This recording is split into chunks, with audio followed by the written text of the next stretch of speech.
Hello and welcome to Quilt Addicts Anonymous. I'm Stephanie Soebbing. I've got a new scrap management plan for my extras after I'm done finishing a quilt, and it involves hexies. Now, I still give the extras to my neighbor who loves small little pieces, but this is a way for me to have a little bit of a record of every quilt that I've made that someday I want to put in one giant quilt. So what you need for this project is, I like the paper pieces 1-inch hexie template. This allows me to really easily fussy cut my favorite pieces of the fabric that I use for a quilt and make sure that the little motif is dead center in there. You also are going to want some 1-inch hexies. These are cardstock templates that you can reuse once you are done with a hexie. And then I also really like the Sewline glue pen and a rotary cutter, and of course your scrap fabric. So what I've been doing is I take my leftovers from a quilt and I make little custom hexies to go with these and give me kind of a record of what I've made. My idea is that someday this will be a quilt of like all the quilts I made in like the second half of my life. Who knows, maybe that'll be too big of a quilt and it'll need to be a couple of quilts. We'll see. But it allows me to use my favorite parts of the fabric, put them front and center, and it really allows me to enjoy the process of sewing in a nice, slow and deliberate way, as opposed to just rushing through to get the next project done. So what I'm going to do, I'm going to go ahead and set some of my fabrics to the side, and I'm going to start with some of my lighter fabrics because I want those to be my ones that are maybe at the center of my hexie. I really only want one or so of each of those. So we're going to start with this bird fabric here. I'm going to go ahead and open it up, and I've got two really cute birds here. There's a bunch of other really cute motifs, but I maybe don't want all of these. I just want to remember the quilt, and I do have quite a bit of extra darker fabric here that can go around the outsides, but right now I want to focus on my lighter fabrics as my center hexie. So we have this adorable little bird that has a little hat on him, and I want him to be front and center in the middle of my hexie. So what I'm doing here is I am centering it so I've got a little bit of space above where the pom-pom of his hat is, and then the rest of him is centered within it. This white line here, that shows where the edge of the hexie is going to be. If I set one of the cardstock pieces on top, you can see how that works. And then this is all my seam allowance. So this way I'm able to see what's going to be in the center, and I'm able to go around and keep everything else as it is. So the first thing I'm going to do is I'm going to go ahead and, holding it down on the bottom half, I'm going to cut my top 3. Then I shift my hand up so that I can cut the bottom pieces. Sometimes it's handy to have a little snip with you. My gingers are handy, but not the best tool for this. Embroidery scissors would be much better to clip your little corners. So now when I take my bird, I'm going to flip him over, and I'm going to put my hexagon piece in the center. And I can take my Sewline glue pen, and these do have refills. Mine's looking a little rough for wear because I've used it a lot lately. And what I'm going to do is I'm going to keep that nice and center, and then I'm going to take my glue pen and a couple swipes across the bottom, and then just press that up. And some people say, like, get this out right away. I've literally had it in a quilt I've been working on for like half a decade, and my fabric still came off just fine. So I wouldn't worry too much about it being in place for a while, but you can take this off. It's not going to be in there forever. And I'm just going to keep going around, putting a little bit of glue on one side at a time and pressing the fabric over. We got our last little bit. We're going to fold that down. And then we have the most adorable little fussy cut bird.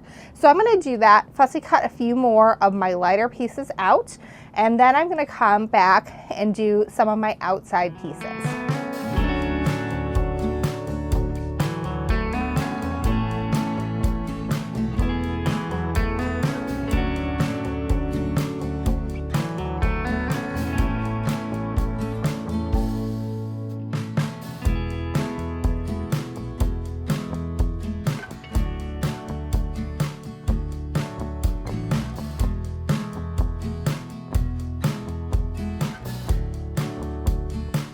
All right, I managed to get 10 really cute centers for my hexies, which means I need to cut 60 of my prints to go around it. Now, depending on what part of the scrap I had will really kind of depend on how much I have left. In some cases, I'm going to be mixing and matching to make different designs. In others, I'm just going to have to cut what I have left. Like in these cases, I just have some 2.5-inch strips. I'm just going to have to go straight down them. In these, I've got extra left, so I can fussy cut that a little more. This one doesn't really matter. It's so teeny tiny, but this one I might want to fussy cut just to make sure that all of my plaids are going in the same direction.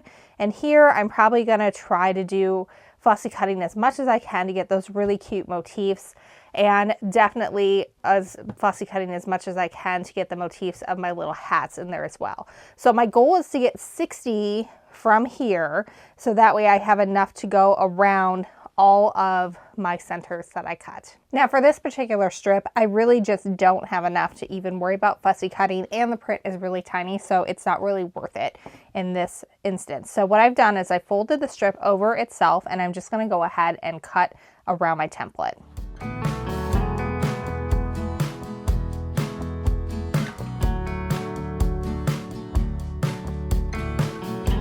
So that just gave me 2. And as long as you are following the line of the template, you're actually able to push that right up to where the fold was, because the cut line is going to be at the same angle. So I really don't lose too much at all when I'm doing this. All right, so this is all we have left of that strip. It was basically a little bit over a 2.5-inch strip that I had left at the end of using a fat quarter. So this is perfect. I feel really good about not using this.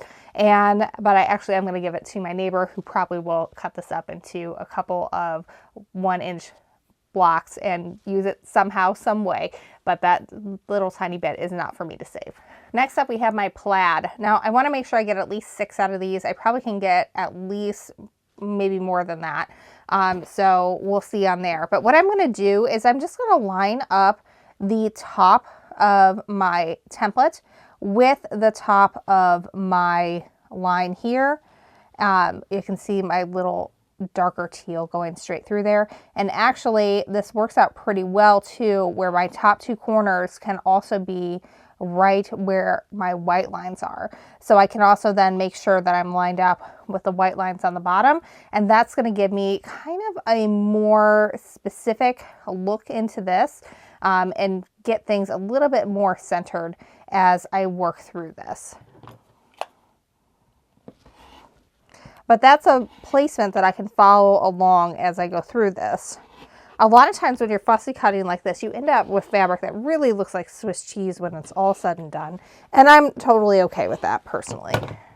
So now I can find that same spot underneath where I've got it lined up with my top darker line, and then all my corners are also in that lighter white line that's going vertically. All right, so now I have these 2, which look really almost completely identical. Once it's all together, you won't be able to tell that it's any different. So I'm going to go ahead and cut as many of those as I can, again in sets of 6, so that they can go around my different animals and motifs.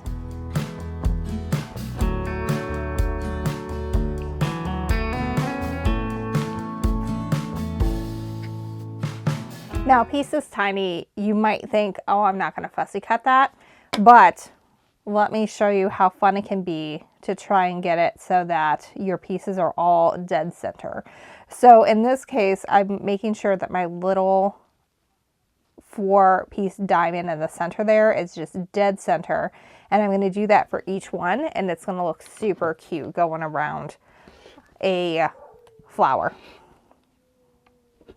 All right, so I've got my little diamond in the center there. What I'm going to do is I'm going to flip it over, and I can see through here my 4 diamond corners that go around it.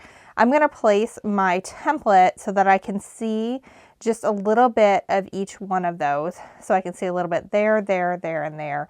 And that will ensure that I've got everything centered, and I just have a little bit of white from that 4-pointed diamond peeking out. And then I'm going to work my way around the piece with my glue stick trying to keep just a little bit of that in there as I go. It is easy for that fabric to shift, so try and keep it as still as possible as you're working around. Some people really like to have rotating cutting mats for this purpose, because then they're not rotating your piece at all, you're rotating the mat. I often am doing this either while I'm sitting here at the desk or while I'm sitting watching television, so I don't typically have that with me. But you can see now that I've got that dead center, and I can see just little hints of each one of those. It's not perfect, but it certainly is going to be close enough to where we can see now that I have all those diamonds in the dead center, and you can see the little sparks going around it all match as well, which is going to make a really great effect when I put them around my center. You can see just how cute this is going to look when it's all done with my perfectly fussy cut little bird in the center, and then I have all my diamonds dead center going around it. It's a little detail, but it's one that when you look at the entire quilt and the care that I'm taking with each one of these, that it really is going to stand out. Now, if you are not that person and you just want to cut away, feel free to do that. There's no problem with that either. I just really want this quilt to be an heirloom of my projects that I've completed over the years. And so I'm going to take this type of care, but you certainly don't have to with each piece that you cut out. My early ones that I did when I was doing grandmother's flower garden, I just cut 2.5-inch squares out of fat quarters and went to town on them, and wherever things ended up, they ended up. But at this point in my life and my quilting journey, this is what gets me excited, is this type of attention to detail. Now, when I get to my darks, I have 3 scraps left of one fabric plus 4 really small ones of others. So in this case, I probably am going to be mixing and matching a little bit, and I'm just going to get what I can out of it. I'm going to try and fussy cut when I can, just to make sure that things like my plaid are nice and straight, and these snowflakes is the same. If I can get some fussy cut out of these areas, I will, because it would just be totally weird to have like a random bird butt in there. I don't want that. So I'm just going to see what I can get, make it aesthetically pleasing, and this will probably be a mix and match as opposed to all of them being the same for my outer layer of hexies.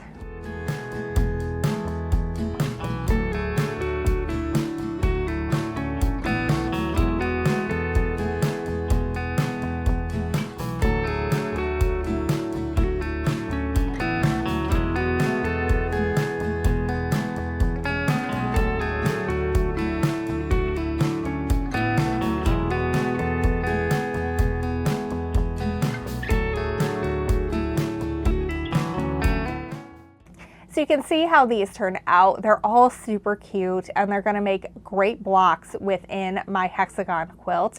And they're really, I just love how each one is unique, and there's so much attention to detail in it. And I cannot wait to get these all sewn together, which is going to be in my new go bag to go with me.